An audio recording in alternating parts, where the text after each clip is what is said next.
우리가 특별 새벽 기도회를 한다든지 어떠한 주제를 가지고 온 성도들이 모여서 기도할 때에 목사님들로부터 가장 많이 듣는 성경 구절 가운데 하나가 바로 마태복음 7장 7, 8절이 아닌가 이렇게 생각을 합니다.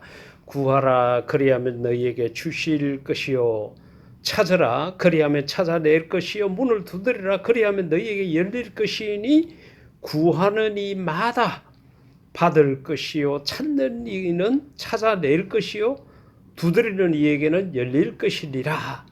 아멘. 바로 이 말씀입니다.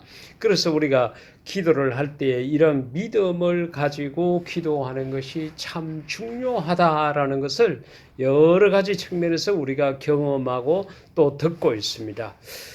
저희 교회에서 이렇게 기도할 때에 남다른 기도 제목이 있습니다. 그 기도 제목 가운데 하나가 뭔가 하면은 세상 모든 사람, 두 번째는 모든 기관들이 우리가 하는 하나님의 일을 돕는 자가 되게 해 주세요. 하나님 아버지, 우리가 하고 있는 모든 하나님에 관한 일에 세상 모든 사람, 모든 기관들이 우리를 돕는 자가 되게 해 주세요라는 바로 그런 기도입니다. 어떻게 생각을 하면은 우리 교인들의 힘으로 모든 것을 다 해나갈 수 있다고 생각하지만은 그렇지 않잖아요. 저희같이 교인 수가 적은 이런 교회들은 더더군다나 그게 불가능합니다. 그렇기 때문에 교인 아닌 다른 사람들의 힘이 절대적으로 필요합니다. 가령 예를 들어서 지금 저희 교회에서 아침밥을 먹지 못하고 학교 가고 있는 아이들에게 아침밥을 일주일에 한 번이지만은 그렇게 해주는 일을 10년 넘게 해오고 있습니다. 근데 저희와 같이 교인 50명도 안 되는 이 작은 교회, 우리가 새들어 있는 교회, 이런 교회에서 이 일을 10년 동안 한 번 할 때 약 180명분의 밥을 하게 됩니다. 이렇게 할 수 있다는 것은 경제적으로 봐도 교회 헌금이 그 정도 안 나옵니다. 또 교인들의 봉사하는 숫자로 봐도 그만치 안 되는 거죠. 그런데도 지금까지 할 수 있었던 것은 하나님께서 그러한 기도를 들으시고 우리와 함께 할 수 있는 일꾼도 보내주시고 물질도 보내주셨기 때문에 가능한 겁니다. 그야말로 세상 모든 사람, 모든 기관들이 우리를 돕고 있기 때문에 이 일을 계속해 올 수 있었습니다. 또 저희 교회가 3년 전부터 학교에서 공부가 힘들어하는 아이들, 쉽게 말하면은 학교 공부가 별로 취미가 아니에요. 학교 성적이 좋지 못하니까 학교 생활이 재미가 없죠.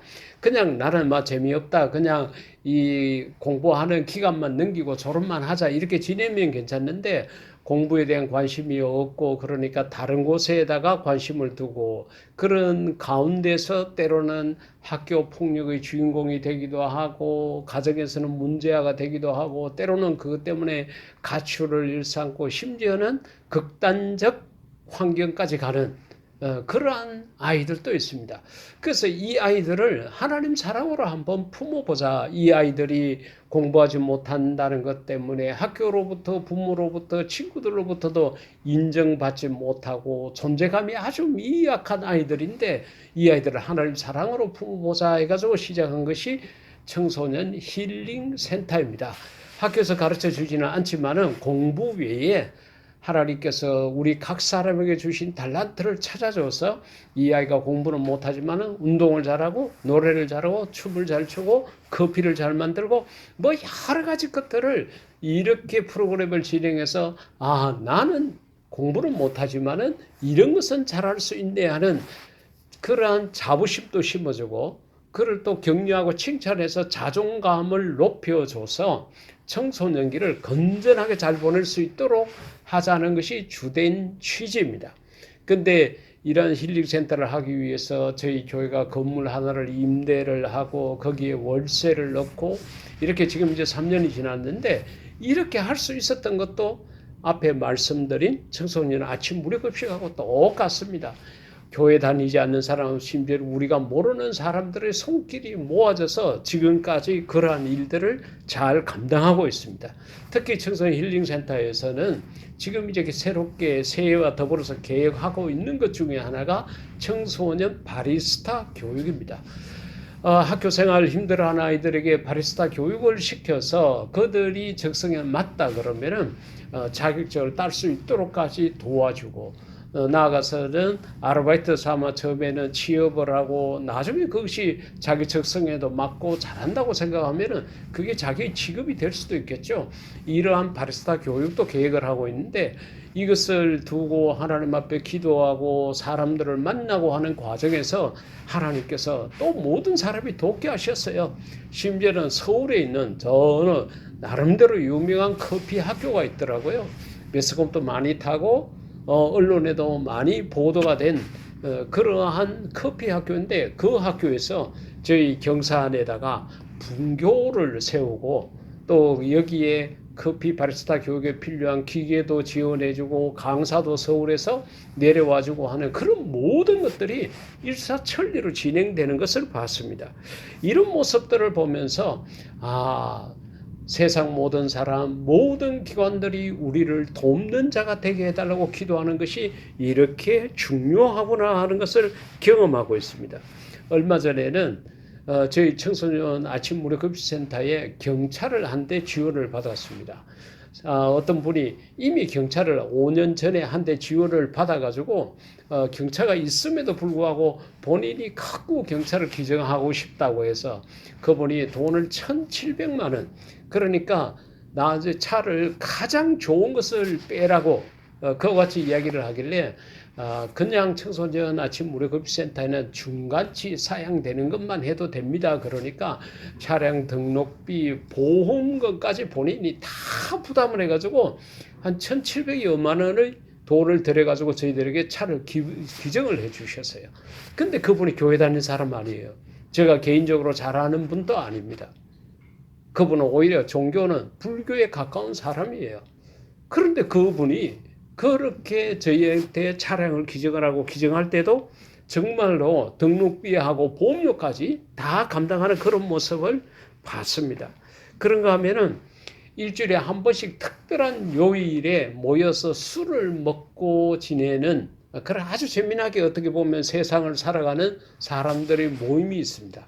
가령 월요일 날 모여서 술을 먹으면은 월주회가 되겠죠. 월요일마다 주를 정말 술을 사랑하는 그런 사람들의 모임입니다.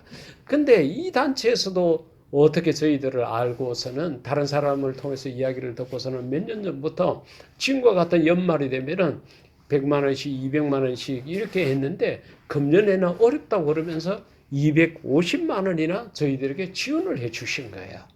그 가운데 교회 다니는 사람 아무도 없죠. 왜? 일주일에 한 번씩 모여서 술을 먹는 사람, 성도가 있겠습니까?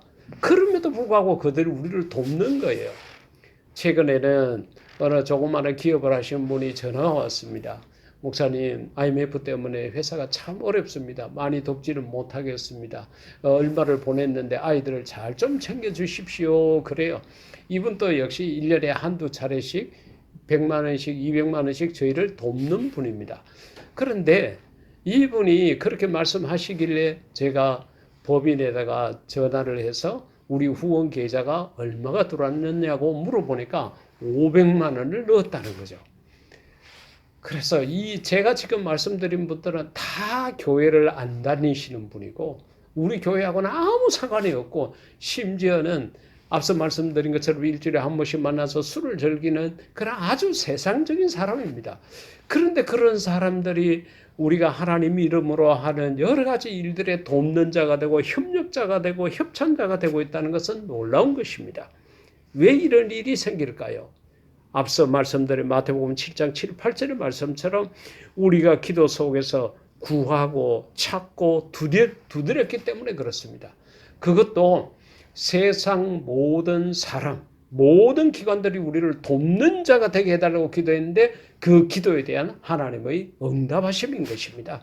사랑하는 예청자 여러분, 무엇을 두고 기도하고 있습니까? 교인 수가 적다고 실망하지 말고 이 지구상에 있는 72억이라는 인구를 생각하십시오. 나는 돈이 없지만 하나님은 돈 많은 사람들을 얼마든지 동원하실 수 있습니다. 오늘 이 말씀을 통해서 우리가 이 땅에서 한 날 동안에 풍성하고 넉넉한 삶을 살기를 인류 최대 멋쟁이신 예수님 이름으로 축복합니다. 아멘.